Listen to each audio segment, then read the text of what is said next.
Hello, hello, hello, hello. Da.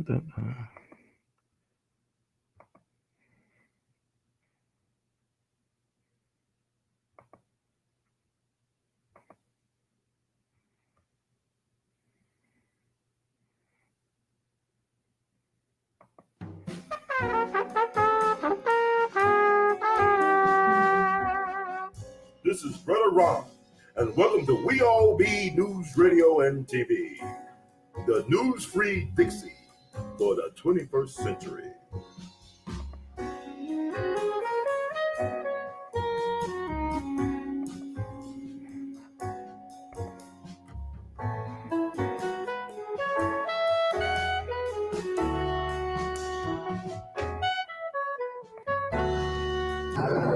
Oh, say, can you see by the dawn's early light what so proudly we hailed at the twilight's last gleaming, whose broad stripes and bright stars through the perilous fight o'er the ramparts we watched were so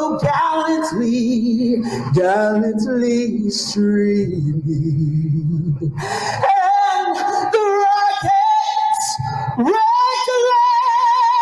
the bombs bursting in air gave proof through the night that our flag, that it was still there.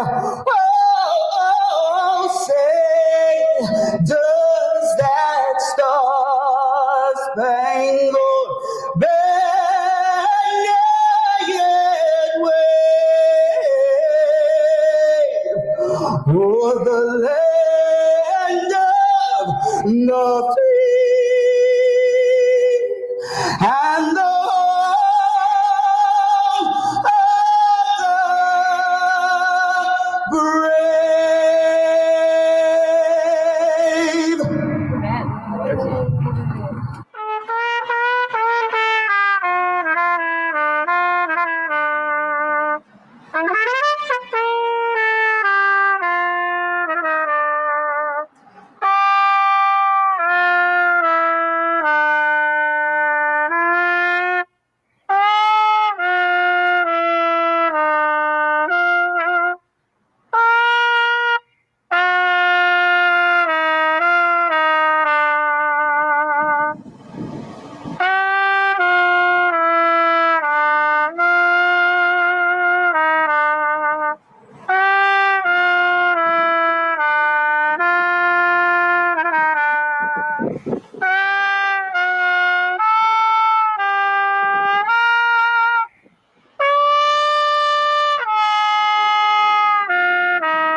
And welcome, family, to another wonderful, entertaining, agitating edition of We All Be News, Radio, and TV. This is a special edition. This is the 2020 Jimmy Lunsford Jamboree Festival celebration. It's an online virtual celebration this year because of all the things that have been happening. But let it be known that we are still living in the year of jazzocracy. On We All Be, I'm Brother Ron. Hope I'm coming in loud and clear. You can hear us because we got a special guest on today, giving people flowers while they still can smell them and, want to sing the people praises, you know, as well. So I'm just checking out everything. Thank you, fam, for joining us. This year has gone by pretty fast. It's like, hard to believe that we're just a day removed from Christmas. So I think everything's okay. So I want to bring on our guest. He is truly, in the words of Duke Ellington, beyond category. The one and only SiStar Jackie Murray, who's also the 2020 Jimmy Lunsford Jamboree Festival Homecoming Court Princess. Bringing it loud and clear. How you doing, SiStar Jackie? Hello, Ron. How are you? Still alive. I can't believe it's 2020. I'm still alive. How you doing? Yes, that is a big accomplishment this year. It is. I But mean, I'm if you can doing stay well. alive, I'm doing yeah, well. definitely. I think Yes. anybody who's gonna survive Uh-huh. 2020, they live in legends. Everybody, you can survive 2020, you'll Right. live in legend. Yeah. So, We need a you like, t-shirt. yeah, this is like a day removed from Christmas, and also this is the first day of Right. Kwanzaa. Right. And I have a Kwanzaa celebration right after this interview. That's excellent. Today is the first day of Kwanzaa. It is Umoja, unity in the community. That's So, right. So, Sister Jackie, tell us yeah. about you a little bit. Tell us about you, your story. You're a very multi-talented woman, force of nature in your own right. So, you tell us a little bit about us and who Oh, is Jackie Murray and what is your oh purpose? gosh. Oh, you had to go there. What's my purpose? Okay. All right. Well, Jackie Murray is very multifaceted. I grew up on the eastern shore of Maryland, little city called Salisbury, Maryland. Mm. It's about 3 hours away from Baltimore, where we moved to when I was like in sixth grade, and I completed my schooling in Baltimore. So I consider myself really to be a Baltimorean. I was in Baltimore, and I'm in Baltimore now. You hear all the noise, Oh yeah. but um, I finished my schooling in Baltimore, and I was always a singer and an actress, when I was growing up, because that was my outlet. I spent a lot of time alone. Mm. I read a lot. They thought that I was like this little nerdy bookworm, but I was also a jock. So, so that makes me multifaceted. I could beat all the boys in track, and I played football. So, Oh wow. um, Okay. but I always wanted to sing. It was something that was always in my heart, always. And it seemed like, the teachers, they would throw me on stage. They'd be like, oh, who's going to do the solo? Oh, Jackie's going to do it. So it was always, if you can think of Sister Act 2, Mm-hmm. Whoopi Goldberg, and Lauryn Hill's playing that teenage girl with Oh yeah, the that was great. mother Yeah. who was always saying, singing is not going to put food on the table. That was my mom. Wow. So when I saw that movie, I just thought to myself, my gosh, that's me. And at the age of 40, um, I had an epiphany because my kids were grown up, and I had an ex-husband at that Mm-hmm. time. And all throughout the time that I was in school, like I said, my mom was against me doing anything pertaining to entertainment. Mm-hmm. And my ex-husband was as well. He said that he felt that I was good enough, that if I went and pursued my dreams, that I would make it. And I would be traveling the world, and I would forget all about him. And I had to take care of him and the kids. So by the time I turned 40 and my kids were grown up, and I had an ex-husband, as I said before, I thought to myself, maybe I should go and audition for a play. And I was really literally waiting for somebody to say no, and there was no one there. So that's what I did. I went and auditioned for a play, and I got in. And Wow. then I auditioned for another, and I got into that one, and it just kept going and kept going and kept snowballing. And then I took a little hiatus. And when I took this hiatus, it was because, I didn't have a job. I needed some money. Doing that was cool, but it wasn't paying my bills. So I ended up getting a job working for the federal government, for the FAA. And I moved to Washington, D.C. to work. And while I was there, I got sick and I ended up in the hospital. And when I was in the hospital, I found out that my job really did not care about me whatsoever. They were asking me to work from the hospital bed. Wow. So I knew at that time what my purpose was, because God had given me a gift way back when. He put it in my heart. And I always knew it was there, but I was always doing what everyone else wanted me to do. And it was like I was spinning wheels. So I knew that I would be taken care of by God. I said, God, now you done showed it to me. So I'm going to go back to Memphis and I'm going to do what you put me on this earth to do. I'm going to sing. I'm going to help to teach others with the gift that you have blessed me with. And I do not take it for granted. And I had an idea when we were riding back to Memphis that I wanted to do my own show. I didn't know what the show would be at all. I just said to my son, I want to do my own show.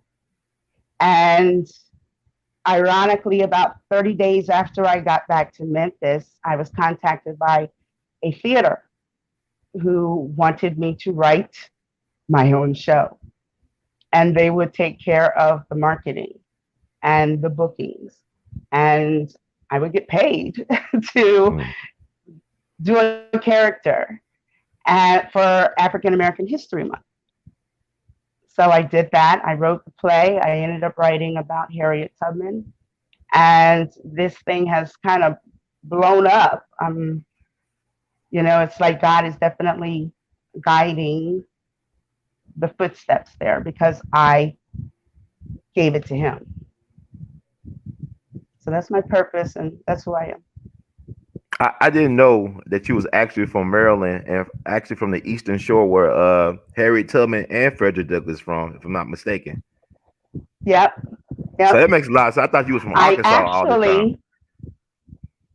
No, no, I actually did live in Cambridge for a minute, which is also very interesting because Harriet Tubman is from Cambridge, Maryland.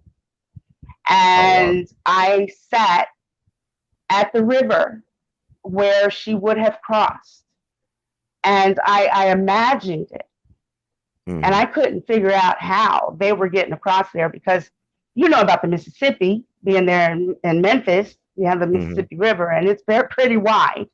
Could you imagine going across that with no boat, no paddle, hiding? There's a bridge, but you can't go across the bridge because the bridge has patrolmen. And they're looking for people like you. And you kind of stand out. So what do you do? And I sat there and I cried because I couldn't figure it out. So when I was given the task of writing this play, I remembered that. And I wrote it into the play. And I started doing my research and I found out how she got across that river. And I put that in the play as well. I remember seeing your play back in February 2012. That's my first introduction to you at the Hattie Lou Theater. the Black Rep Theater in Memphis, and I was pretty impressed with it. It was pretty impressive. It was a one woman play, and you carried that whole play. I mean, you were a force of nature. And I wonder, did you ever have any formal vocal training? Because you have such a powerful voice. Did you do anything with like a vocal coach, anything like that? What I had was public schools. All through school, we had our music class, and I was always in the choir. And when you're in the choir, you're always getting all the lessons. You're learning how to read sheet music, how to keep time, how to read, to vocal read, and you're also given opportunities to perform. And I was given all that. You know, I was able to also in public school. I'm a graduate of the Baltimore City College High School, and I was fortunate during my senior year to play the lead in the school play, which was Camelot. So I was following in Julie Andrews' footsteps for that. Mm-hmm. I was like, oh boy, I got to do this. So with that, you know, we had the vocal coaching, you know, and, you know, they told us, you know, the best way to sing these songs, and we knocked it out the park. And from there, I said, well, I kind of like that. We got a standing ovation for 5 minutes during that show. So I got the bug. That was when I got the theater bug. I was like, okay, I got to do this like for full time. I need some more of that. Wow. So I heard about an audition that was being held by Six Flags here in Baltimore on the Inner Harbor. They had an indoor amusement park, and they had a 50s review. And also with that, I learned a lot of vocal techniques, vocal exercises that kind of really opened me up, that kind of thing. And then I had some acting classes, you know, when I was there in Memphis. You know, you pay a few dollars and you can find a local teacher who will teach you how to hone your craft. You know, so I did that for a few years. And, you know, you just take little tidbits, you know, everywhere you go, especially if you're a performer and you're going to some of these community theaters. Like we have a lot in Memphis. There are a lot of community theaters. Their music directors are teachers. You know, they're teaching all of the actors how to sing particular parts. You know, they will give you tidbits. So it's up to you to just, you know, apply those tidbits to your performance. Got a question from a devoted viewer and listener. She said, Lady Murray, will you be coming to North Texas, Frisco area to perform? Oh, well, the great thing about this process with booking is that you get in contact with me, and then you know, we can set it up. If you have a venue and you're there, you have a show. How would they contact you? What's the best way to get that to happen, to bring you to their town? Okay, so I have a Facebook page. It is Miss Jackie Murray, actress, director. And you can send me a message there on my Facebook page. Or you can also email me. And my email is Murray, Murray, Jacqueline, JACQUELINE 67 at ymail.com.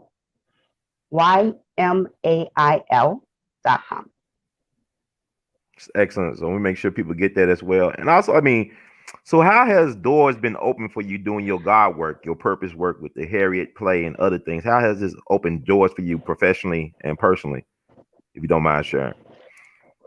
Um, One way is because when I was doing the show for a group in East Tennessee, um, Mm-hmm. I'm I'm I'm a teaching artist now. I guess that is one door. So as a teaching artist, I can go into schools, and the state of Tennessee will pay for the performance, and they will also pay for my transportation to get there. It's a grant, and each county is allotted money for groups, tour groups, to come into their schools to perform. So it can take care of my lodging, it can take care of Mm-hmm. the transportation, it can take care of the show. And I happened to be at a performance in East Tennessee for 3 days. Over this 3 day period, I was performing maybe about 6 times altogether. And they were busing kids in from all over the county. So they came in to me at this auditorium. Mm-hmm. And after that performance, I was approached by a member of the Tennessee Theater Association. And I am now the professional artist representative for the state of Tennessee Oh, in excellent. the Wow. Tennessee Theater Association. Yeah. Um, but the biggest challenge for that is, how do I use that platform to help others, especially now during Mm-hmm. COVID? You know, it's a very important platform, but how do I do it? You know what I'm saying? Like, how do I focus? There's so much going on right now, you know, with COVID. There's so much going on and nothing going on at the same Right. time. You know, so I mean, but other mhm. doors that have opened, I'm sorry, other No, doors go that ahead. have opened, which I'm working on a film project for Mm. Harriet Tubman right now. That's why I'm here in Baltimore. Um, this project is turning the one woman show into a film. Mm. However, the scope is changing to where it may be an episodic thing now, Oh, because wow. there's so much information. You know, there are so many locations, and all the way from Cambridge, Maryland, up to Auburn, New York, which was the track that she took. And it was 500 miles. Mm. So there's a lot that we can disseminate. So it's turning more into where I give a narrative, and maybe I might infuse it with a couple of performances of Harriet Mm-hmm. at these locations. But I feel like if I just honed in on the one woman show aspect, that I would be cheating everyone out of the opportunity to learn more about her. I mean, wow. So Cambridge is located in Eastern Shore, correct? Am I correct in saying that? Correct. Right, Okay. right, I mean, so help us right. understand. 'Cause I went to Eastern Shore about 4 years ago. It's like Maryland is still the South, but Eastern Shore is like, okay, there's a difference between Eastern Shore versus Baltimore side. Can you explain that difference? I mean, it's different, man. It reminds me of down south. It's like a sundown. You don't want to be around certain Yeah, places at it's night. uh true. True. I huh. have a personal encounter. Um, we have Western Maryland and Mm-hmm. the Eastern Shore of Maryland. Mm-hmm. The Eastern Shore of Maryland is, like you said, is very rural, farmland, lots of open roads, lots of cornfields. Mm-hmm. Yeah, In definitely. fact, when we moved to Baltimore City, or Baltimore County, I should say, when we first moved into Baltimore, they called me country. Like, that was my nickname, was country. Oh wow. Okay. So, because I did say y'all. And Baltimore is an interesting place. It's like one of them strong black history, a lot of black history and culture in Baltimore Oh and Maryland in yes. general. Oh But like Baltimore is yes. definitely a stronghold for Yes. black history and culture. Yes. Billie Holiday is known for being from here, and then you have some others from today. I mean, you have Tony Braxton, who's from this area. Just Martin Lawrence. There's so many people that are from this area that have Mm-hmm. contributed, especially in the arts and as well as, I mean, the Star Spangled Banner was written here, and we know the history of that.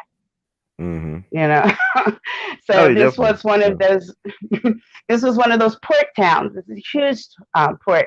When I say that I sang at the power plant, which sat on the inner harbor of Baltimore, Mm-hmm. I sang.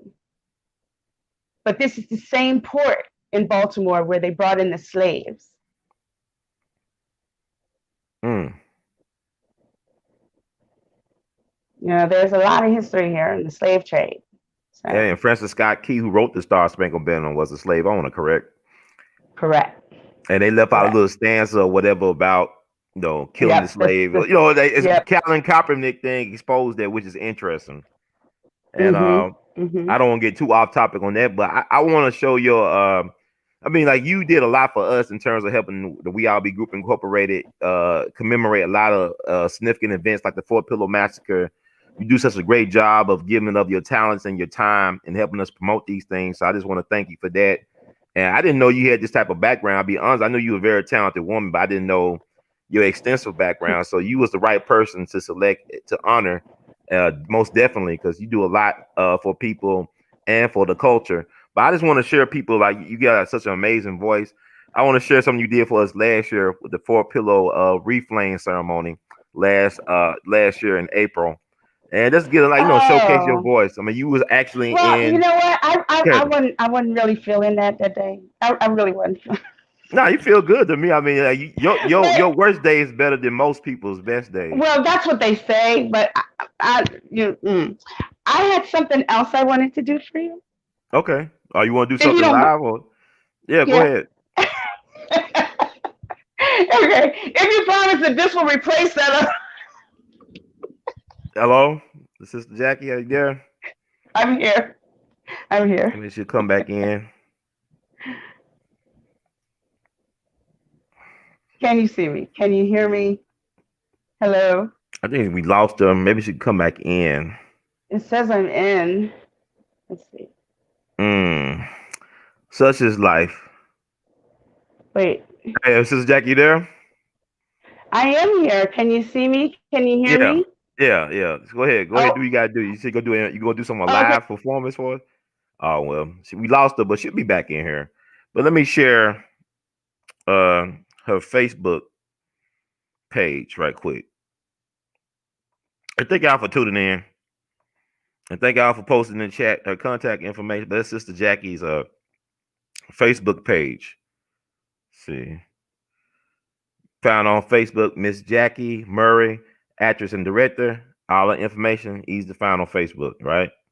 So this is her page on Facebook. You want to book her for any events, she is worth the time and the money and the investment. Just want to let y'all know that. So let me see. We got Sister Jackie back in. All right, Sister Jackie, are you there? You there? I am. I am. Can you see me? Yeah, we can see you. We can hear you loud and clear.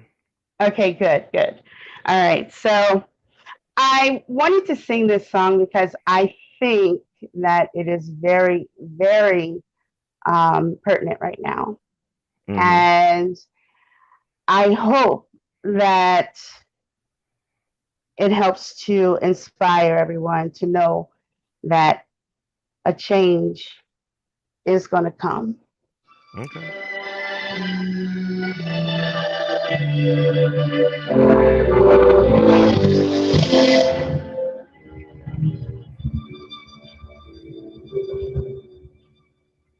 I was born by the river in a little tent. Oh, and just like the river, I've been running ever since. It's been a long, long time coming, but I know change gon' come. It's been too hard living, but I'm afraid to die. 'Cause I don't know what's up there beyond the sky. It's been a long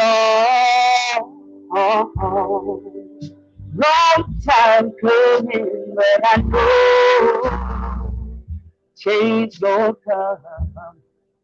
Oh, yes, it will. I go to the movies and I go downtown. Somebody keep telling me to hang around. It's been a long time coming, but I know change gonna come. Oh, yes, it will. Then I go to my brother and I say, brother, help me please. But he rises up, knocking me, knocking me back down on my knees. Oh, there been times when I thought that I couldn't wait last too long. Oh, but now I think I'm able to carry on. It's been a long time coming, but I know change will come. Oh, yes, it will. Change will come, y'all. I think people enjoyed it. It's very, hey, not bad. I really enjoyed that. Message received, Sister Jackie Murray. Change has Thank you, came, Ron. Thank and I you, know that the Ron. best is yet to come. You are truly words Duke Ellington and beyond category. So I'm looking Oh, forward to thank this. you. How can we see this There is Harriet nothing more series that's Oh, coming relaxing up? than wait, taking my hold on favorite there. spot on the couch. Okay, all right. I'm sorry. That's part of this Yes. part of live. Anything can happen live. What I love about it, the spontaneity, the uncertainty. It really embodies 2020 live podcasting. So, Yes. like, when can we expect this Harriet series to debut, and where can we access it once it Whew. come out? Lord, I hope it's soon because what we're going through right now with COVID is a lot of the locations that we would love to use for this film shoot are closed. Mm. So we have to, set up meetings where we can social distance while they're trying to give us tours of these places, and it's kind of difficult to do. Oh wow. Um, yeah. But like you said, when you Um, sat down at that riverside and wonder how Harriet made it over, like you got to ask her, what would Sister Harriet do? yeah. Yeah. You're definitely right. And Mhm. we're waiting for the holidays to be over. The first of the year is coming. I don't know if it's good or bad. So, It's like a scary movie. Is this a sequel? Is this the sequel to 2020? I mean, it's 2021. oh yeah, Oh, yeah. 20 turns 21. He can drink now. yeah, legally, legal Yes, trouble. Is it really good trouble yes. though? Like John Lewis, good trouble, good trouble. Is it really good trouble? But Well, we're gonna have to get into good trouble if we have to. So mm, okay, it is what it is. it is what it is. But I think you're gonna be you're gonna be resolute and resilient, and you're gonna come through. And well, what is the plan once y'all finish? Like, how y'all plan to distribute? Is it gonna be on Netflix or what's going on? Hulu? What? Well, YouTube? I'm not sure. I'm not sure yet. I'm not sure yet because there are certain. It's kind of funny that people are jumping on board right now. Mm-hmm. Because at first it was just my own personal project because I got a phone call from Herb Middleton, who is a world renowned platinum winning music producer, and he had heard about me, and he wanted to know if we could do this project. Mm-hmm. So I was like, yes. So, so while I'm there, we're taking care of business, and the next thing that happens is we end up with the Quaker organization. So we have the whole Quaker organization, both in Memphis. Memphis Friends is involved. Mm-hmm. We also have the Quakers on the Eastern Shore of Maryland, um, Wilmington, Delaware, which is also one of the stops that Harriet had taken, and also the Historic Preservation Society and the city of Wilmington. So it seems that there's going to be a push, hopefully, of some monetary push in this. So we might be able to get more distribution wise. And another thing is, I don't know if you recall, about a year ago, I announced that I had been contacted by the History Channel. You just read my mind. You just reading my mind. Yeah. So what's up with that? So we would like to approach them with the opportunity. So there's a lot of different things happening right now as far as is concerned. But as far as I can see, God is working on some big things. So while I can't say by this particular date, this is going to drop, I can't say that. But especially in today's climate. But what I can say is that each day we're going to take as many steps as we can in the process. And then we'll see what God lines up. Like you said, doors have opened. So it's possible that it could go very far. I think so. I mean, I think you doing it in the right spirit, and it's the season, I believe, for this type of work to be done to know our back history, our backstory, because I know a lot of Black people right now, they screaming for tangibles and reparations, but have no idea of the origin story. Like, why should we demand reparations?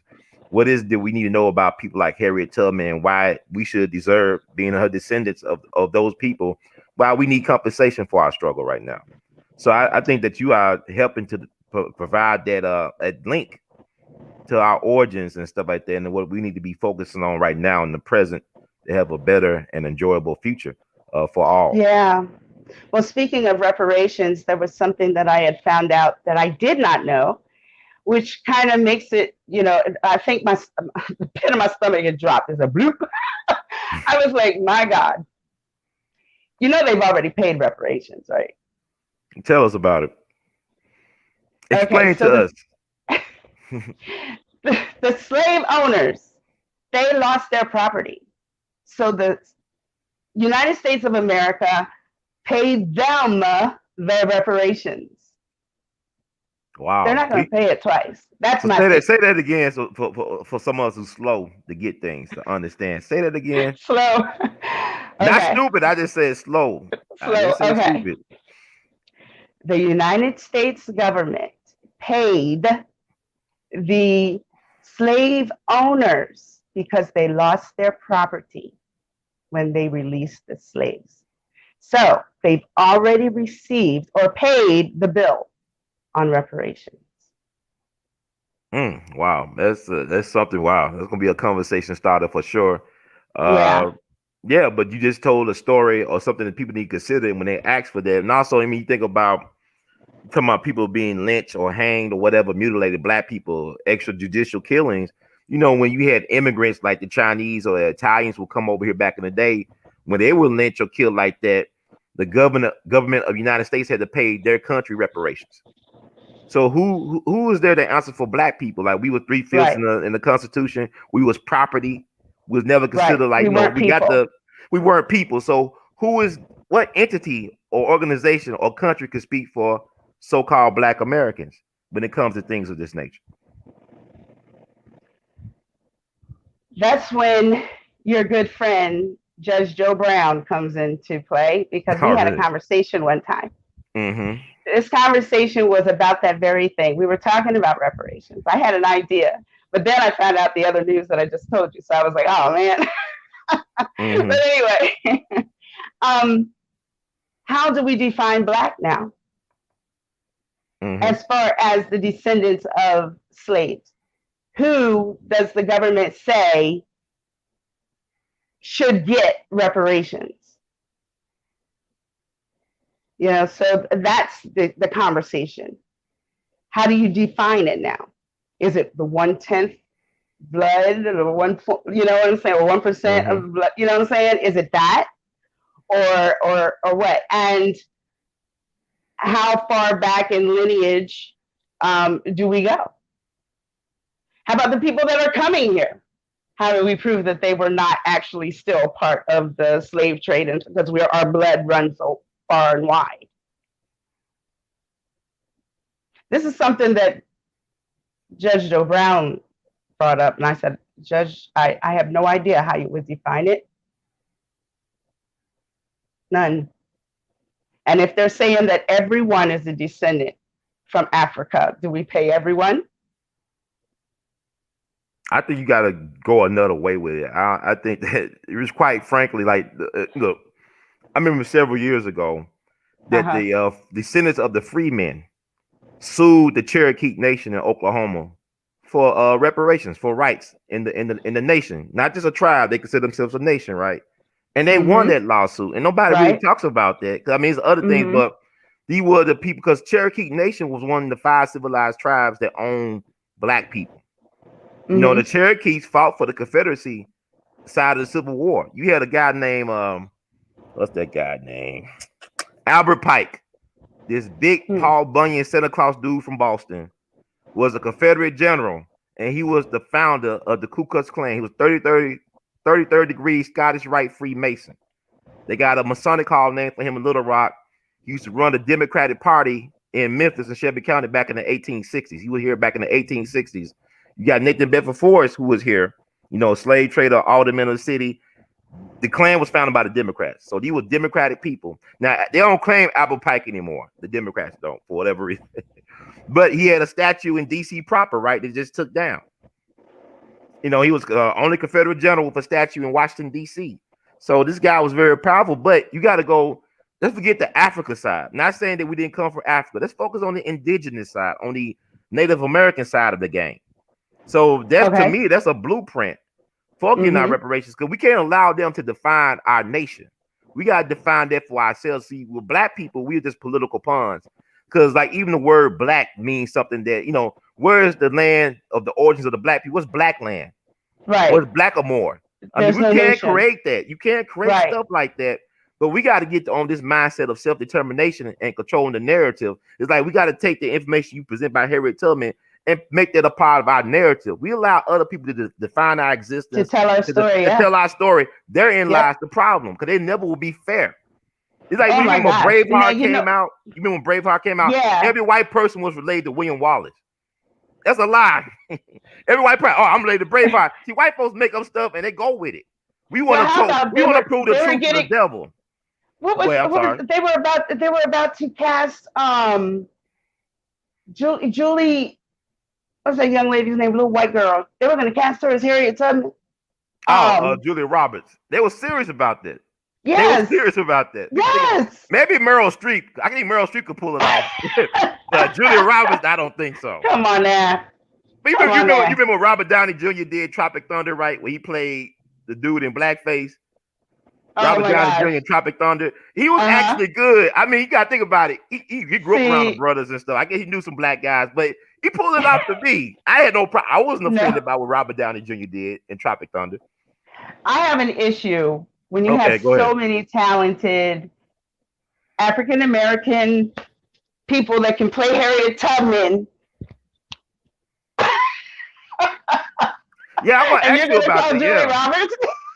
Well, I want to ask you this, because you did such a great job when I saw you play Harriet 8 years ago. What are your thoughts about the movie now? 1 year removed. What are your thoughts, the pros and cons of the movie? Okay. So you're an expert. You're an authority on Harriet Tubman, of course. Yeah. They should have hired you as a consultant, if not the lead. I'm still learning things about Harriet. She was very, again, multifaceted. Very. I was surprised by a few things that they put in the movie. But then again, it's Hollywood. Mm-hmm. And they always have that little blurb in the beginning of the movie that says it is based on a true story or based on actual events. So that always leaves the door open for creativity. One such example is when they were running away and they got to the bridge and she jumped off the bridge. That was so dramatic, but it didn't happen. So if we're going to tell Harriet's story and we're going to title it Harriet, let's tell her story.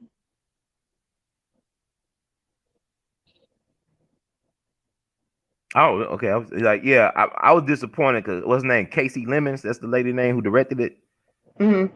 And she did Eve's Value, which is to me a classic. Mm-hmm. You know, and I saw, I was disappointed in her last. I have not seen Madam C.J. Walker thing on Netflix. I may never see it. To be honest with you, I have yet to see The Help.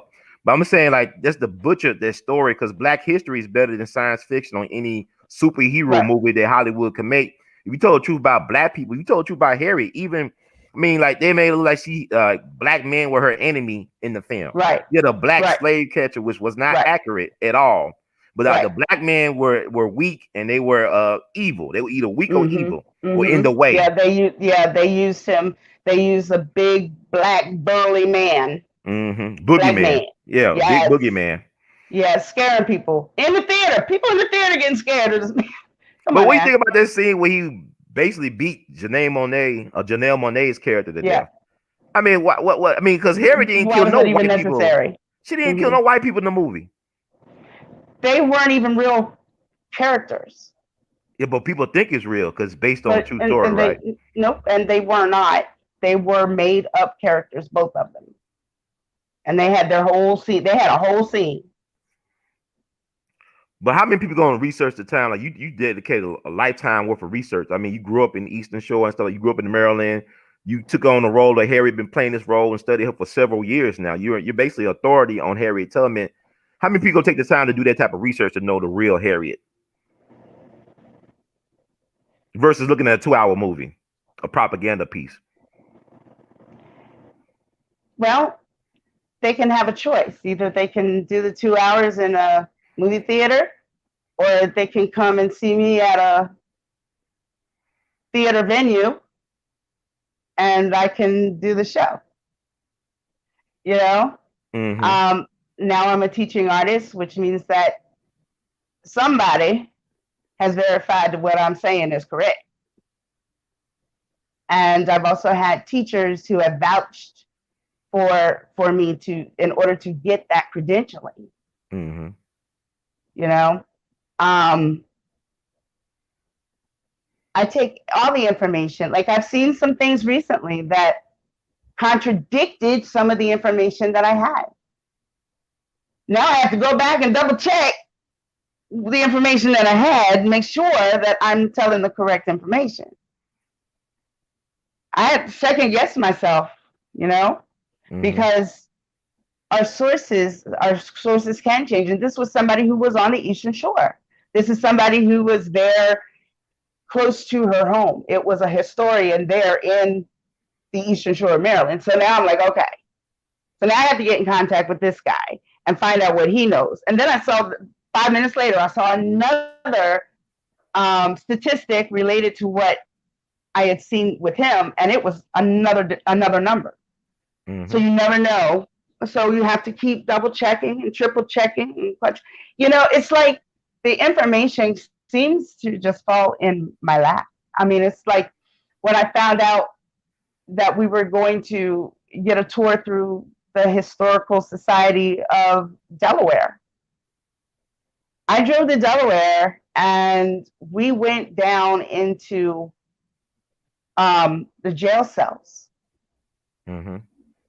where they will hold those who were trying to escape, those who had been captured. And I stood in those cells. You know, I didn't know I would have that opportunity. So the story needs to be told, and it's obvious that I'm getting the information so that I can help to tell it. So what is this like a supporter of We All Be? She said Harriet worked with lots of whites, close friends with Mm-hmm. many that's Mm-hmm. often overlooked. So you agree Mm-hmm. with that?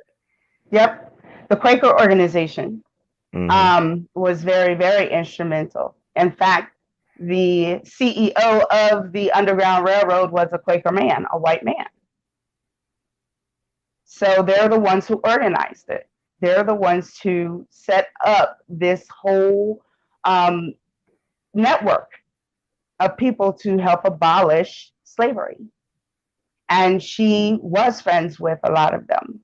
Yes, that's definitely true. And I gotta ask you too, is it true that she was gonna plan on being in Harper's Ferry with John Brown but got sick? Is that true?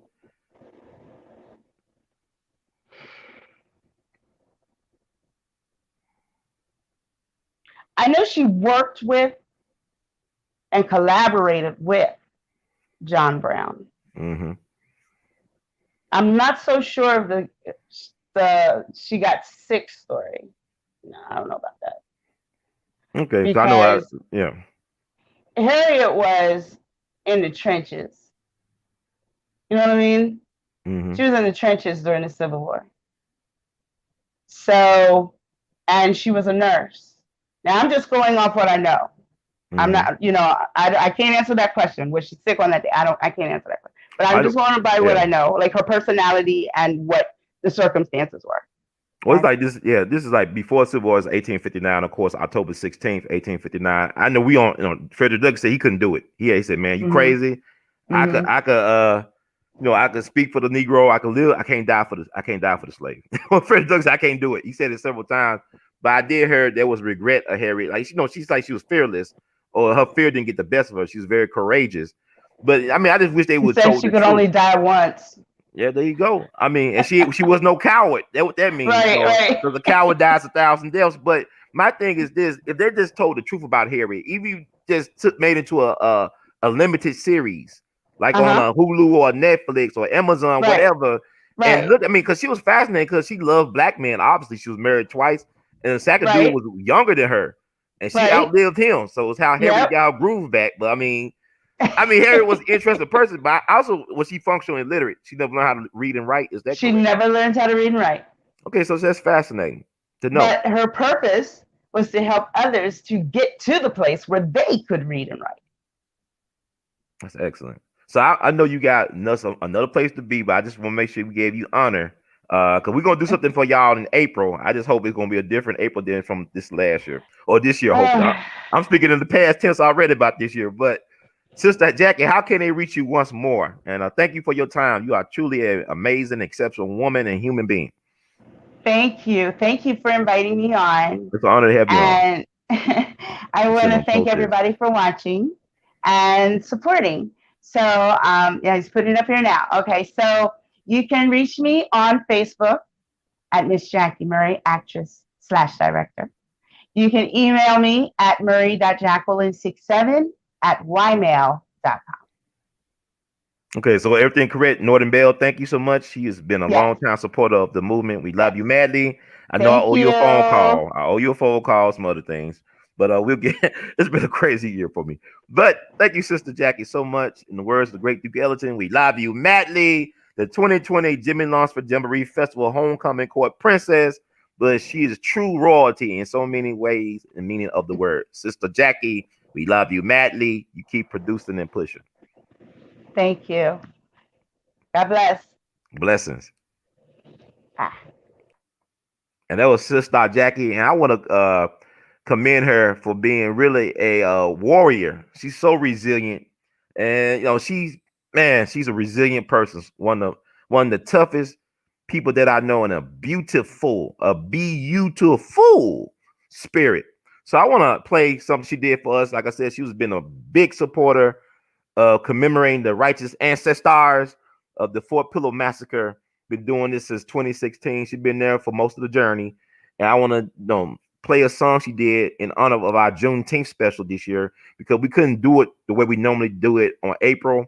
Around April the 12th, we honor the righteous ancestors who was viciously murdered and lynched and slaughtered by General Nathan Bedford Forrest and the Confederate Army on April 12th, 1864, in what became known as the Fort Pillow Massacre.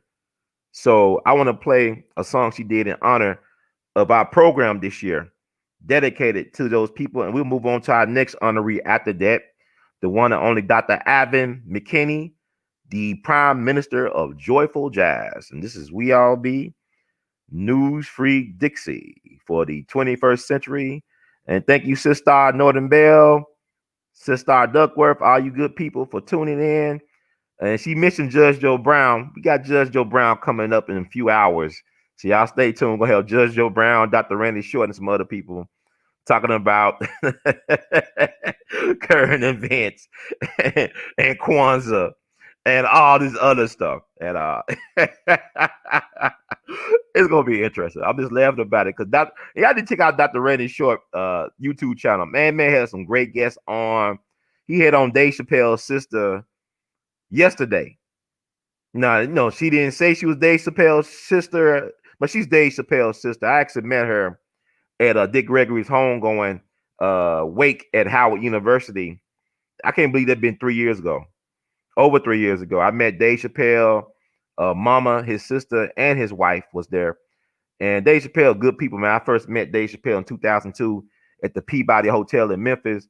He has not let the fame go to his head. He's a good brother. Come from a good family, very educated, righteous family on both sides of the mom and pop side of the game. But yeah, check out Randy Short. It's Randy Short YouTube channel. It's called Randy Short. Dr. Short been on fire. He's a man on fire, man. I just them 5-hour shows, man. I don't see that man is intense, funny, brilliant, insightful. Support his channel. It's growing really fast. While I'm losing subscribers, he gaining a lot of subscribers in a short period of time. Ain't that something? Funny how the world works. But let's do what she did. Play Sister Jackie. Thank you so much. And we'll move on to our second honoree. After this, We All Be News Free Dixie for the 21st century. Thank y'all.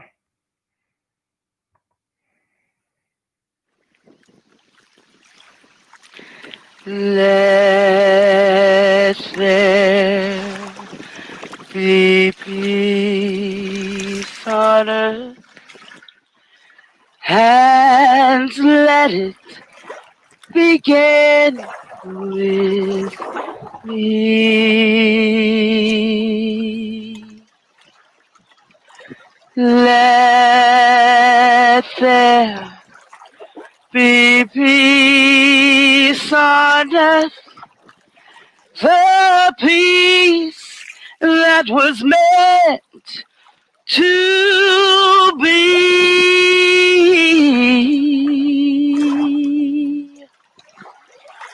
With God as our Father, brothers all are we. Let me walk with my brother in perfect harmony. Let peace begin with me. Let this be the moment now. With every breath I take, let this be my solemn vow to take each moment and live each moment in peace eternally.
And that was the one and only SiStar Jackie Murray.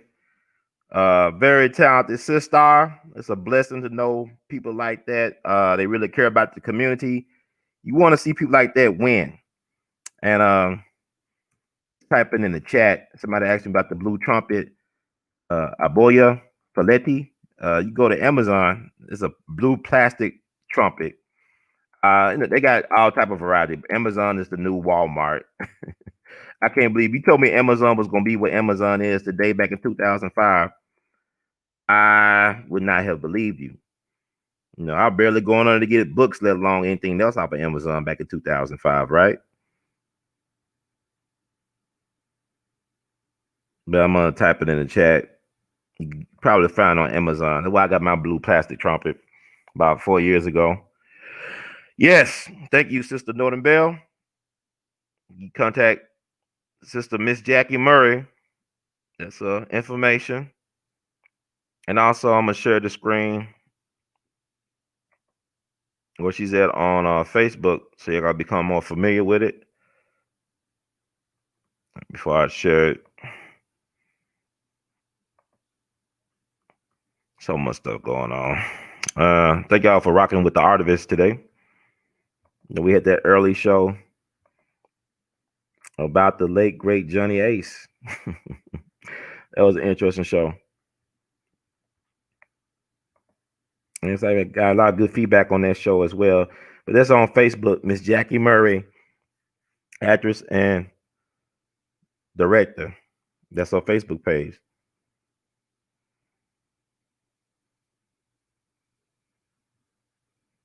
Thank you, Bola. I'm glad to be of service. I'm here for the people. And it's kind of honor our next guest. He's not on today, but he'll probably be on in the future. But he has been a service to the We All Be movement as well to honor our culture and our heritage. Fort Pillow Massacre, as well as Jimmy Lunsford Jamboree Festival. The one and only Dr. Alvin McKinney, the Prime Minister of Joyful Jazz. We're going to give him his props today and highlight him, and then we'll close out the show. But thank y'all for rocking with We All Be, News Free Dixie for the 21st century. This is the 2020 Jimmy Lunsford Jamboree Festival, the virtual edition. Because normally we do a lot of our events in the community in Memphis, Tennessee, but this year has been sort of different. And I promise y'all, because of that, 14 different events honoring not only just the legacy of Jimmy Lunsford, the real king of swing, but also our Black music heritage and ensembles and people who are continuing that legacy of Black excellence in their own way today. Like the people we're honoring today, the 2020 Jimmy Lunsford Jamboree Festival Homecoming Court. The princess was SiStar, or is SiStar Jackie Murray. As y'all can see, very talented, beautiful SiStar. And also our homecoming prince, Dr. Alvin McKinney, the Prime Minister of Joyful Jazz. And y'all about to figure out why he is known as the Prime Minister of Joyful Jazz. And this is We All Be, once again, News Free Dixie for the 21st century. So hold on tight, everybody, and let the good times roll.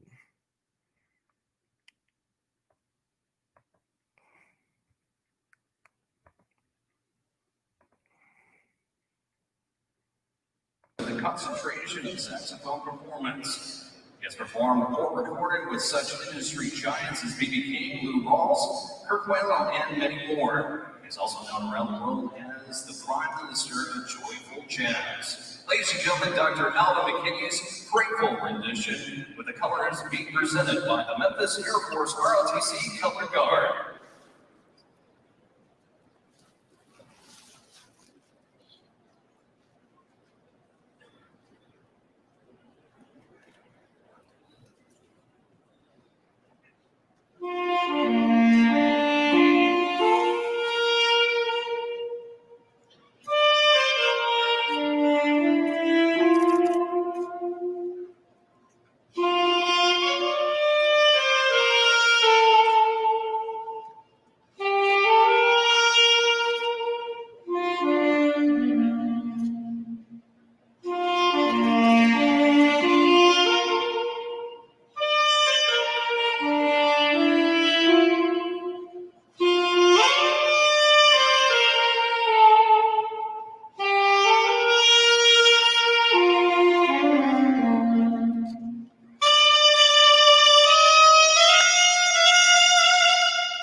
That was the one and only Dr. Alvin McKinney, a true technician on the alto saxophone.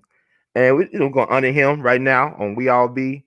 The 2020 Jimmy Lunsford Jamboree Festival online, virtual online edition, because what's going on in 2020 is one for the ages, but we still going to keep the show going. The marathon continues.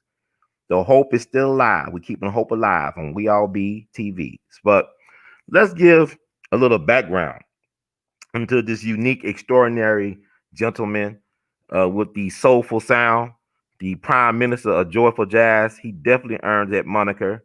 Because every time I think about brother Dr. Alvin McKinney, a smile crosses my face. I mean, he's a positive brother, a forward-thinking brother, a beautiful cat, a brilliant musician, and a healer.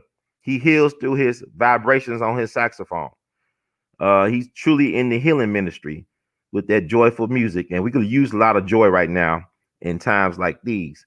But let me find a good picture of the brother, distinctive gentleman, and we'll get into giving this man his roses while he can still play that saxophone the way he do. Let's see. Let's try to make sure. Thank y'all for rocking with We All Be today. It's an extraordinary time to be alive, no doubt. No doubt. But let's see. It's funny how this year has forced me to get outside my comfort zone in terms of handling this technology as it relates to communication. And I'm thankful for the challenge. That's Dr. Alvin McKinney. That guy, you can tell he know what he's doing with that horn. He's a very confident young man. And so let's give him his props, right? Now, who is Dr. Alvin McKinney? This is We All Be. Okay, and we're going to tell you about Dr. McKinney, who is the 2020 Jimmy Lunsford Jamboree Festival Homecoming Court Prince. Let's get into it. Dr. Alvin McKinney is a virtuoso alto saxophonist, songwriter, composer, arranger, producer, and musical director. He started his musical journey playing drums at age 4. At age 12, he picked up his first saxophone. It became his first passion and the focus of his career aspirations in music. He attended the University of Memphis, where he studied classical saxophone under Professor of Saxophones, Mr. Allen Rip. I believe his name Rip or Ripe. The names, man. He can correct me when I talk to him. He performed with the marching band, jazz band, and won the Woodwind Concerto competition in 1986. He graduated in 1989 with a concentration in saxophone performance. He went on to study saxophone performance under world-renowned professor of saxophones, Mr. Donald Center, at the University of Michigan Master's Program, where he taught jazz styles as a graduate assistant under Mr. Ed Saraf. He received his doctorate in sacred music from the Global Evangelical Christian College and Seminary in Wetumpka, Alabama. I mean, he got a long list of who's in the music world that he performed with. Performed, recorded, or collaborated with His Highness Prince Dr. Mario Max Zu Schomburg Lip, B.B. King, Louis Bellson, Clark Terry, Lou Rawls, Billy Preston, Rufus and Carla Thomas, the Barcades, Mickey Gregory, Kirk Whalum, Phil Upchurch, William Bell, Ellis Hall, David Longoria, Danielo De Laurentiis, Billy Mitchell, Brenda Lee Eager, Wayne Lindsay, Kevin Toney, Oya, Gordon Campbell, Jim the Bone Man Mosley, Justo Mario, Ray Bailey, Dr. Iris Stevenson McCullough, and the Crenshaw Elite Choir, Barbara Morrison, Ron Brown, Larita Shelby, Johnny Adams, Lazy Lester, Lattimore, Bugsy Wilcox,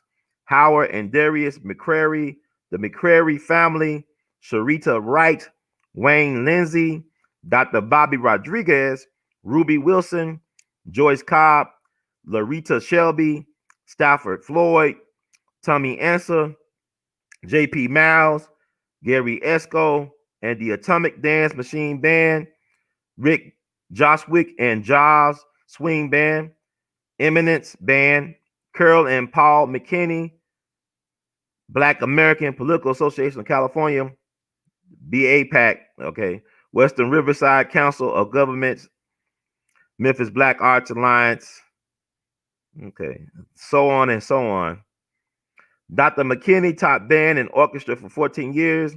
He resigned in 2013, stepping out on faith to pursue his lifelong dream to perform, record, and compose music full-time. While teaching, he attended National University in Culver City, California, where he completed 18 credit hours of the Master's in Music Education curriculum. He is the founder of the Alvin and Elizabeth McKinney Foundation, a 501c3 tax-exempt charitable organization that raises funds to provide musical outlets and purchase instruments for aspiring young people who cannot afford to buy their own instrument. This man is truly a gentleman, a brilliant musician, but also a true humanitarian, humanitarian and philanthropist. So, I mean, it's an honor to honor this brother. He also went to Overton High School. That's our alum. We fellow alum of Overton High School. He's older than me. When he went to Overton, the mascot was Johnny Reb. He was a rebel, Johnny Rebel. When I went to Overton, the mascot was a Wolverine. My class as Overton was the first 9th grade class at Overton High School. So I'm always making history one way or the other. So, yeah, he's my big brother. You know, he was doing the music thing at Overton. I did the visual art thing. I was part of a thing called the Creative and Performing Arts, or CAPA program, in the Memphis City Public Schools at the time. Now it's the Shelby County Public Schools, but it was the Memphis City Public Schools. I'm a product of the Creative and Performing Arts program, the CAPA program. It's like fame. I'm gonna live forever. I went to school with some famous people. You know,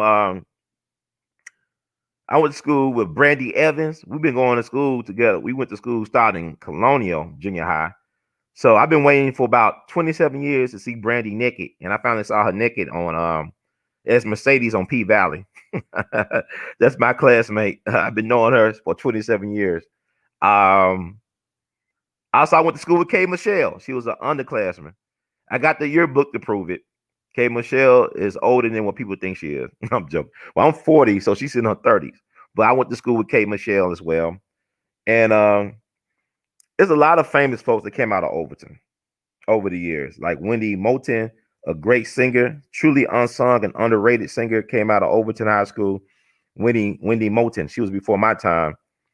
And also, let's see, Elise Neal. Y'all know about Elise Neal, right? She played in Rosewood, the movie, a great movie about our Holocaust, Rosewood. And I mean, she did a couple of TV shows, right? Elise Neal. Y'all know who Elise Neal is, right? Yeah, she went to Overton back in the day. She was on the Hughleys. She was in Hustle and Flow.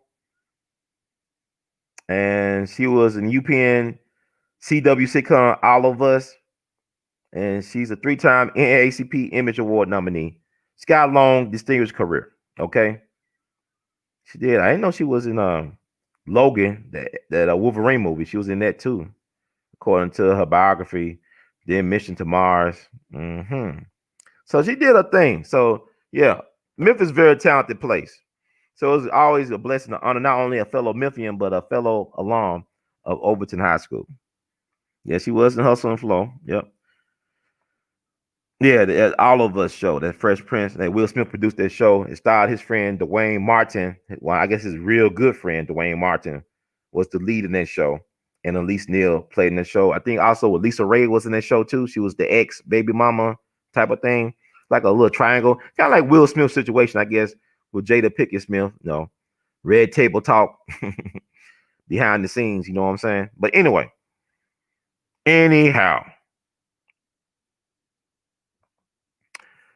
I'm gonna play a couple of selections from Mr. Dr. Alvin McKinney. Like I said, it's always a joy to hear this man play his horn. His passion is contagious. You know, his enthusiasm for his horn playing and all that is very contagious.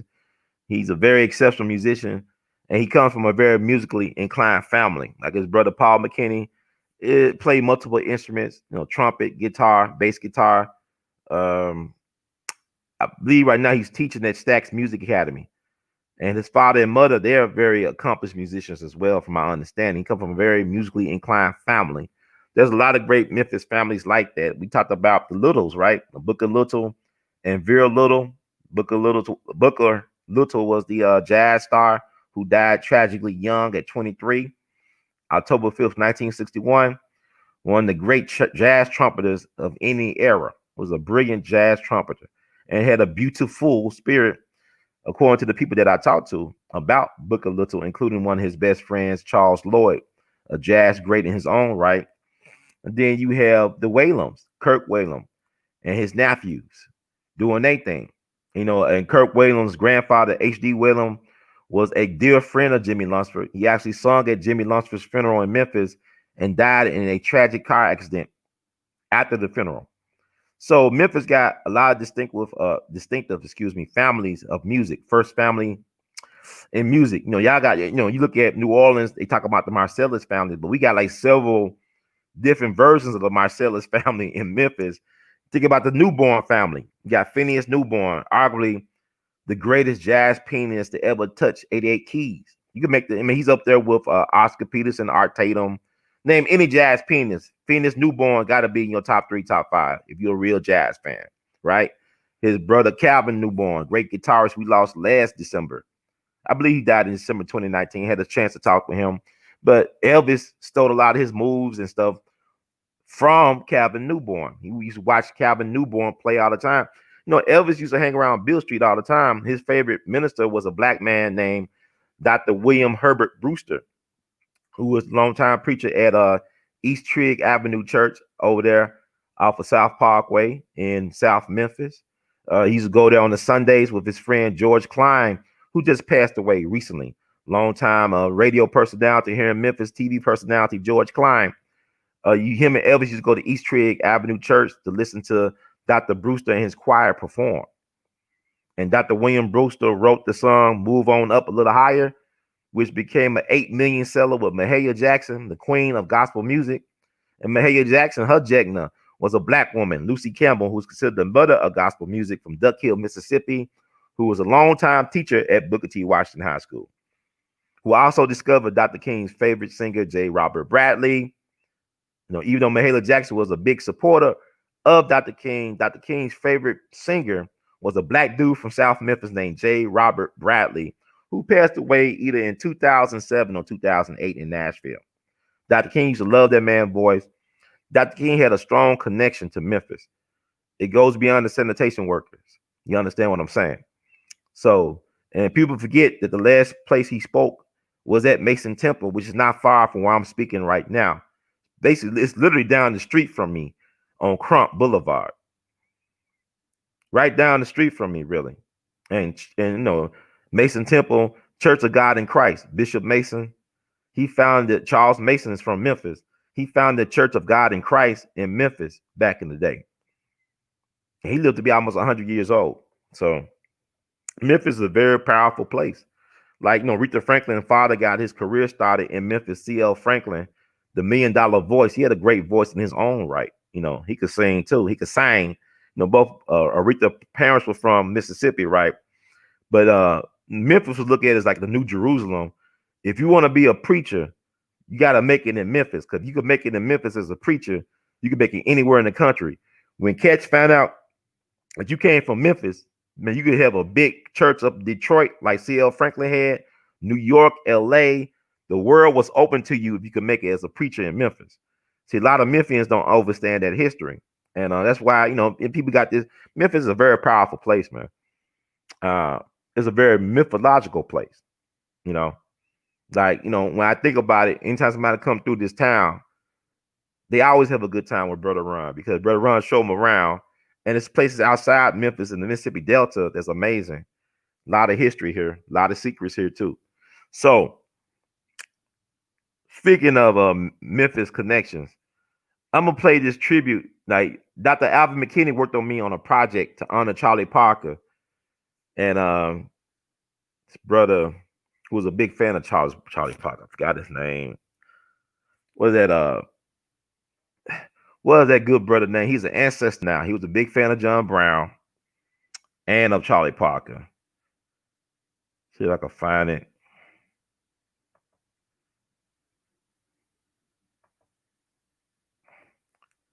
Got so many tabs, so much time, so much stuff to cover. Yeah, Terry Atkins. He was a big fan of Charlie Parker and John Brown. So I was commissioned by the Brooks Museum in Memphis to do a 2-part tribute to Charlie Parker and Terry Atkins. They had a couple of his artwork installed because Terry Atkins was he was a very proficient musician, a performance artist, a conceptual artist. Look up Terry Atkins. It's Terry, last name Atkins, Adkins. Like he really was a big fan of Charlie Parker and John Brown. Like, black folks used to be in love with John Brown, man. John Brown was one of our greatest heroes. But now you ask a black person what they think about John Brown, they don't even know who you're talking about. Yeah, I remember some of the first memorials were done in honor of John Brown. It was by money raised from black people. That's how we thought about John Brown. Like, how they have it back in the day where they had them 3 pictures up on the wall, picture of Jesus, Dr. King, and JFK. That's how black folks look at John Brown, with a lot of respect, love, and sacredness. But that has gone by the wayside in today's time. Because we replaced John Brown with Joe Biden. Y'all confusing Joe Biden with John Brown. But I'm not trying to be political this show. We'll do that later on today. I ain't trying to be too political. But I want to play this tribute he did in honor of Charlie Parker in the second installment we did for the Brooks Museum. He's also dueling with him like a saxophone battle, a friendly saxophone battle with another great Memphian or Memphite. He called himself a Memphite. He's not a Memphian. He's a Memphite. Brother Ekpe Abioto, just a very talented brother who was also born on August 29th, the same day as Charlie Parker, Michael Jackson, Dinah Washington, and Albertina Walker. These are music royalty people. You understand? So he was born also August 29th. Ekpe Abioto. So is it a coincidence? But Charlie Parker dad is from Memphis, right? With Mississippi roots. I believe he's from Clarksdale originally, which is not that far away from Memphis, but he got a Memphis connection. So Charlie Parker dad is from Memphis, and Bird got that connection. Charlie Parker daddy used to be a dancer on the Chitlin circuit. So we got a style of dance in Memphis known as juking. When you listen to Charlie Parker, he's actually juking on that saxophone. Like the way that's like his father was a dancer. So to me, I believe Charlie Parker was a pretty good dancer. How he was juking on that microphone. Look at Memphis juking, gangster walking, all that stuff. Memphis is a very interesting place. But people think Atlanta started a lot of that stuff, but Atlanta got a lot of their stuff from us. And then if you talk to Atlantan like T.I. or Little John or Ludacris, who was in Hustle and Flow, they'll tell you about the powerful influence of Memphis on their sound and on their culture. But that's another story for another day. I'm just talking all day. I'm gonna close it out, so to speak, almost. But thank y'all. Y'all listening to We All Be News Free Dixie for the 21st century. This is the 2020 Jimmy Lunsford Jamboree Festival celebration, the virtual online edition this year, because you know what's going on in the world right now. And I'm gonna play the Charlie Parker tribute with Brother Ekpe Abioto and Dr. Alvin McKinney. Now, Brother Ekpe was our 2018 Jimmy Lunsford Jamboree Festival Homecoming Court King. He actually had a chance to play with the Sun Ra Orchestra in that historic concert they did. First time Sun Ra people came to Memphis. It was the first concert they ever did, according to the longtime band members in Memphis, which is crazy to me. And Sun Ra Orchestra allowed our homecoming king that year in 2018, Ekpe Abioto, to perform with them. And we got that documented for posterity. So like I said, I'm always making history. not always loud, but sometimes quiet and in a silent way, you know. So let's move on with the move on. News Free Dixie for the 21st century.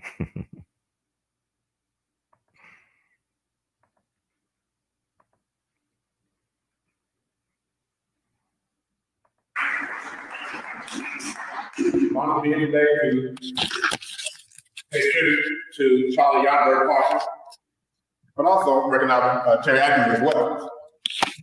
Not much to say because he's pretty much said it all, but I'll just say this. Charlie Parker was one of the most influential musicians of all time, for all music, because jazz also influenced other music around the world, amen? So I wore this suit trying to emulate the what they call it back in the day, the zoot suit. I got as close as I could. But having said that, I'm going to play Donna Lee, and we're going to trade forward or trade lick for a little while. And but we're going to do a salsa style. Is that all right? So now feel free to dance. You just never know. I just might join you sometime. We'll see what happens. Is that all right? 1, 2, 3, 4.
That was awesome. That was Brother Ekpe Abioto and Dr. Alvin McKinney. Every time I think about that guy, I hear his sound. He is the Prime Minister of Joyful Jazz. He actually earned that, man. What I love about black people that we earn our nicknames, man. Like when we get a nickname, it was earned, man. He's definitely the Prime Minister of Joyful Jazz. And Brother Ekpe Abioto doing his thing. And more camaraderie than the actual like competition. But black people, man, we're powerful people, man. Like Charlie Parker, this year is the centennial celebration of his birth. And a lot of people still don't understand or overstand Charlie Parker, man. He was a giant of a man. And like I said, my folks grew up with Charlie Parker. He actually worked with my great uncles in Kansas City, played at their clubs and whatnot, ate their food and all that good stuff. And I love Charlie Parker, man. I actually spent Christmas looking at documentaries on Billie Holiday and Charlie Parker. I love Billie Holiday, man. She was so misunderstood. It's a shame. that she didn't could get the love that she deserved. And really, like I said, she loved them guys that wasn't about nothing. It wasn't like, listen to her friends talk about her in a very wonderful way. But like they said, one guy said, look, Billy Taylor, Dr. Billy Taylor, the great Dr. Billy Taylor, great jazz pianist and educator. He said, look, you can have 100 guys in the room and she'll be automatically drawn to the asshole. And she had a rough life, but she, I won't feel sorry for Billie Holiday. I mean, she was amazing talent, man. And they still haven't done the correct story on Billie Holiday. And like she was a good friend with Maya Angelou. She actually predicted that Maya Angelou was going to be famous one day, not in singing, but because Maya Angelou was a Renaissance woman. She sang and danced, she wrote poetry, all that stuff. She even did movies, right? But she told her she was going to be famous, but not because of her singing. But Billie Holiday, man, I listen to that voice. It's amazing because I remember when I was in college, I got hooked on the Billie Holiday. And I used to listen to her CD player to go to sleep. And I go to sleep okay. I wake up all sad and depressed. I said, what the hell going on? I said, I've been going to sleep with Billie Holiday in my ear. My man, he beat me. He's my man, but I love him. So I got to stop listening to Billie Holiday while I go to sleep. But y'all should check out her last studio album, Lady in Satin. I think that's, get it right. You Negroes, y'all be crucifying the brother. Dr. Fauci could tell y'all anything, y'all believe it, and it'd be wrong or whatever, allegedly. But Brother Ron gets something wrong. It's a crucifixion. It's time to lynch me and skin me alive. I think it's Lady in Satin. Yep, Lady in Satin. That's a great album by Billie Holiday. Y'all need to check it out, man. I love that. People like the younger Billie Holiday. Billie Holiday really looked like a young Jill Scott. Her weight used to go up and down. But there's something about her, man. She was so sexy to me. But I don't know. I want to be married to her because she's like too much drama. But she was a good looking woman, big or small, and her idol was Louis Armstrong. But Lady in Satin, that's the last album she did before she died. It's worth listening to. It's amazing. It's like her and Lester Young were soulmates musically. Lester Young, she called him Prez. He nicknamed her Lady Day. Prez in honor, he's a president of saxophone players, right? And they died just months of each other. They died both in 1959. Lester Young died I think March 15th, 1959. Billie Holiday died, I want to say July 17th, 1959. And what was sad, because they were real close when they was younger with the Count Basie band. They was inseparable. Everybody act like they never had sex. I don't know, but they had a real tight relationship, and they kind of fell out in the latter years. But it was a TV show they did back in the day. I think it was out. I don't know. It was 1957. Y'all can look this up on YouTube. Well, Billie Holiday, she reminiscing over the old days. She's singing this blues. You got all the jazz greats from yesteryear, like Coleman Hawkins and Ben Webster and Lester Young in the room, along with some other cats. And then she's singing this blues, I think she wrote. And then Lester Young started playing this amazing blues solo. And you can see Billie Holiday, her eyes, like she's like having some good ass sex or something, smoking some good weed. Her eyes all rolling around, and she listens to Lester Young. And Lester Young was amazing, man, because his sound was extraordinary. It's kind of like he's like Mike Tyson, where he got this heavyweight thing, this tenor saxophone, but he played like light as air. Like it's like this big tenor saxophone. It's ludicrous. It's crazy. It's ecstatic. I'm a beast. I'm gonna eat you up. I'm gonna eat your kids for lunch, for dinner. It's ecstatic. It's hysterical. It's impenetrable. That's how he sounded on the tenor saxophone. But it was like it would float. His influence was actually a guy named Frankie Trumbauer. This white dude from St. Louis used to play with Bix Beiderbecke and Paul Whiteman and all them back in the day. Paul Whiteman was friends with Jimmy Lunsford because Jimmy Lunsford was taught by Paul Whiteman's dad in Denver, Wilberforce Whiteman. And so Frankie Trumbauer had a thing called a C melody saxophone. It was an interesting approach. Like this is from the 20s and stuff. He was active with Bix Beiderbecke. So Lester Young liked it, Frank Trumbauer's sound, and adopted it to his own sound. Lester Young grew up, he was born in Woodville, Mississippi. There's so many jazz musicians that came out of Mississippi. He was born in Woodville, Mississippi. He came from a family of musicians. His dad was like a Joe Jackson type. He was very demanding, disciplinarian. I think Lester Young started out on drums and he ended up on the saxophone. So he actually ran away from his family to the circus, I think. But Lester's an interesting cat because there's a couple of stories I could tell. One story I like to talk about, what I love about jazz is being yourself. It's like everybody sounds different on the same instrument. Like Lester Young don't sound like nobody else. Like, you know, Dexter Gordon don't sound like Lester Young. John Coltrane don't sound like Dexter Gordon. All this stuff. There's a story.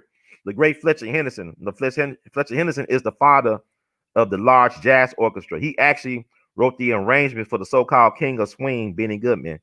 This stuff he was doing back in the 1920s. So, you know, to be a black man, to be brilliant, to be a black person, to be brilliant is to be in a constant rage, to paraphrase James Baldwin, to be as brilliant as we are, but don't get the respect from white people and from this system. It's a travesty. So you got mad, these guys were very brilliant people. But Fletcher Henderson hired Lester Young to replace Coleman Hawkins, the father of jazz saxophone. Coleman Hawkins from St. Joseph, Missouri, not that far away from Kansas City. Kansas City, one of them amazing jazz towns that don't get enough credit. But Coleman Hawkins, man, he had a macho sound on the saxophone. A lot of vibrato. He made it into a serious instrument because back in the early days of jazz, a saxophone was looked at a novelty instrument. It wasn't taken seriously, which is hard to imagine today. You think about all the saxophone greats that came through, like Charlie Parker or John Coltrane or Sonny Rollins or Ekpe Albiotto or Dr. Alvin McKinney. The saxophone was not considered a serious instrument in jazz. But Coleman Hawkins changed all that back in the early 20s. He was a prodigy. I believe he started out on the cello when he was growing up. The man was an amazing musician. Just an amazing dresser. He could dress his ass off and all this stuff. Man, these cats were so cool, man. Like these guys, they believe they ain't wear no skinny jeans back then and all this crazy stuff a lot of us be wearing, but them guys had class. But he started out with Fletcher Henderson, making it. No, he started out with Mamie Smith Jazz Hounds when he was a teenager. He left home when he was a teenager, Coleman Hawkins. Kind of like Lester Young, went out to chill. No, I guess when it called him vaudeville, whatever. But anyway, Coleman Hawkins left for Europe. No, he was very popular in Fletcher Henderson Orchestra, but he left the country for Europe to stay there for several years right before World War II broke out, right? So Fletcher Henderson hired Lester Young to replace Coleman Hawkins, who was very popular with his bandmates. But the cats in the band did not care for his sound. They thought he was sorry. Even though he could play, they didn't like the sound he was making on that tenor saxophone because they were so used to that bossa, that boss sound, that bossa nova, that boss sound that Coleman Hawkins came with, that big, large sound with the vibrato. And so Fletcher Henderson's wife would bring her down to her basement to play records of Coleman Hawkins so he could get the idea. You need to sound like Coleman Hawkins. And Lester Young kept on looking and say, lady, he plays fine, but it ain't me. That's not my style. That ain't me. He play all right. I like me and Coleman Hawkins. It's great for Coleman Hawkins, but it's not Lester Young. So Fletcher Henderson had to let the guy go because nobody accepted his sound, including his wife. Nobody in the band cared for that sound. And then Fletcher Henderson made a prediction. I had to let that young man go because y'all won't give him any peace. Y'all give him all types of hell. But in a few years, he's going to outplay all y'all. He's going to be the best thing. He's going to outplay all you jokers. And guess what? Lester Young was the top saxophone man. By the time he joined Count Basie band, he was in demand. That style he had, the way he approached the sound on saxophone, it influenced a generation of saxophonists, including Charlie Parker, Dexter Gordon, and all them other guys that came after him. He offered an alternative as it relates to the sound of the saxophone, in particular the tenor saxophone. So I love Lester Young, and Billie Holiday recognized that because she was different. Nobody sounded like Billie Holiday. Billie Holiday influence was Louis Armstrong and Bessie Smith. But Billie Holiday didn't do no scat singing like Ella Fitzgerald or Sarah Vaughan or Carmen McRae. Carmen McRae chased Billie Holiday, and Carmen McRae was a great singer. Carmen McRae was a great singer, but she didn't sound like Billie Holiday to me. She had her own unique voice, but Billie Holiday was unique, man, because you know what a sign of a great artist is when you can take the least of something and make it into a masterpiece. The Tin Pan Alley guys used to give Billie Holiday the worst songs to sing. No, Tin Pan Alley was the songwriters industry up in New York. Tin Pan Alley, that's what they call it. So these white folks write these songs. It was like these stupid songs they would write, They'll give it to Billie Holiday. Billie Holiday was like an alchemist. She'll turn into a hit, and she had a way that she approached music, where she was like she's like a horn player. The way she approached music, you know what I'm saying? That's why them horn guys loved her. Trumpet guys, saxophone guys. Sometimes she sang behind the beat. She was like off beat, but was her own beat for her. So she was a very unique talent. And I know I'll be told. I thought I was talking about Dr. Alvin McKinney, but I just got into it because I mean, who else talk about stuff like this? No, I provide a space. I mean, I gonna have y'all Judge Joe Brown and Dr. Rennie Short fix in a couple hours, but you know, this is like amazing stuff. Billie Holiday died. She was 44 years old when she died. Said like $750 on her person. According to one of her friends, William Duffy, who wrote the book, Lady Sings the Blue autobiography. He said he gave her $750 and $50 bills because she was afraid that she'll die broke. That was one of her biggest fears, dying broke. So he snuck that in. She put it in her coochie. She put it up in her. I mean, Billie Holiday was interesting, man, because like I think his son was on a documentary that was made by the BBC, and I believe that was William Duffy's son that talked about how Billie Holiday used to try to breastfeed him. Like she just pull out her breast and let him suck on it. I said, "You lucky dog." You know, when he was like 4 years old, he was sucking on Billie Holiday's breast. You know, she couldn't produce no milk, but they said one of her biggest regrets was not having children. That she actually got an abortion because William Duffy said they was at a Chinese restaurant and he had like a tub of mustard for some of his food. And Billie Holiday told him allegedly, you know, get that out of here. You know, she told the waitress, get that tub of mustard out of here because it reminded her of the time she got an abortion. Now she was in a tub full of mustard to get that abortion. And she regretted it, like, you know, getting that abortion and not being a mother. So, I mean, that's some sad stuff, but, you know, but she left some amazing music and she birthed a lot of great singers in her wake. A lot of great singers were influenced by Billie Holiday. You know, so I love Lady Day. As a matter of fact, I got my Lady Day shirt on. It's a drawing I did of Lady Day back in college. I love Billie Holiday, man. I don't know if I could date her or marry nobody like Billie Holiday, but I could listen to her all day long, singing. So I don't know why I got into Billie Holiday when I probably talk about Dr. Alvin McKinney, but that's the way my mind works. But yeah, her and Lester Young, you know what's sad? Bring it back to Lester Young. Yeah, they had that falling out. She wanted to sing at Lester Young's funeral. They would not even let her sing at Lester Young's funeral. It hurt her so bad. They would not even let her sing. This is Billie Holiday. They would not let her sing at her man's funeral, man. He's my man. And that hurt her so much. And she ended up dying several months later. I believe she really died of a broken heart. But yeah. So anyway, how can you contact Dr. Alvin McKinney? You say, well, let me find out. If you like the noise that came out of Dr.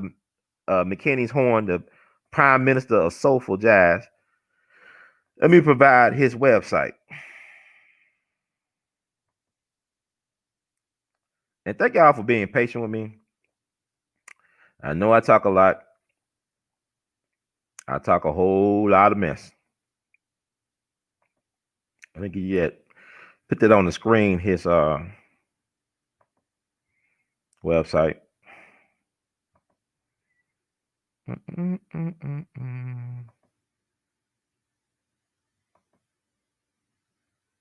Yeah, that's his website, dralvinmckinney.net.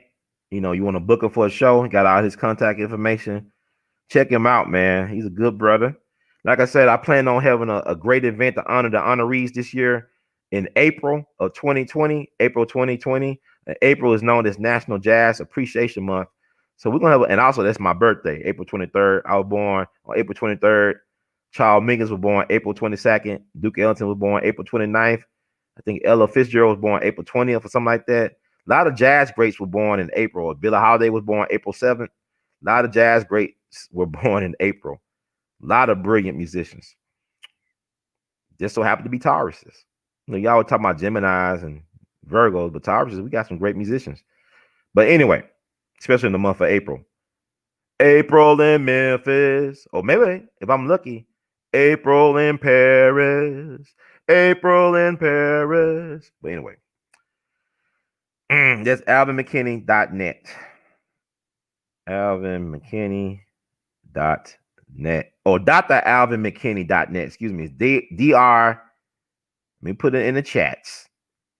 It's DRALVIN McKinney.net. I'm gonna put it in the chats for you all. Oh, you can go back in the live chats, and I did my job. You're an April baby too. Yeah, April babies are the best babies.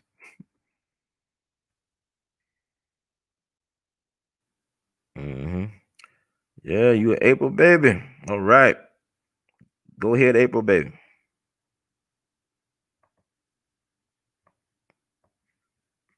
So now we're gonna close it out. I want to thank y'all for tuning in today. Know that the best is yet to come. Like I said, I got my Billie Holiday on. Been thinking about Billie Holiday and Charlie Parker since Friday on Christmas. And I'm gonna close it out with a selection from Dr. Alvin McKinney that fits this season that we're in right now. A standby favorite, done in a way that only Dr. Alvin McKinney, the Prime Minister of Joyful Jazz, can do it.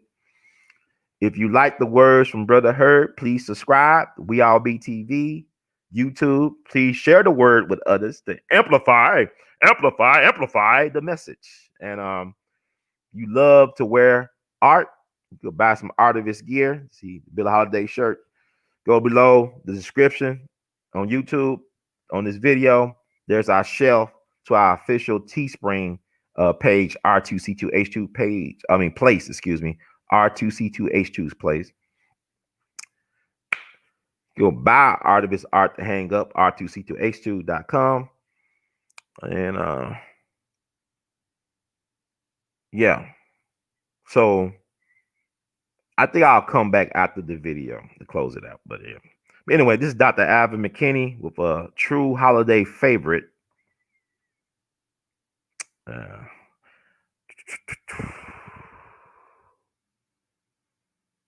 Oh Holy Night on We All Be. News Free Dixie for the 21st century.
And that does it for this edition of We All Be Radio, the 2020 Jimmy Lunch for Jamboree Festival virtual online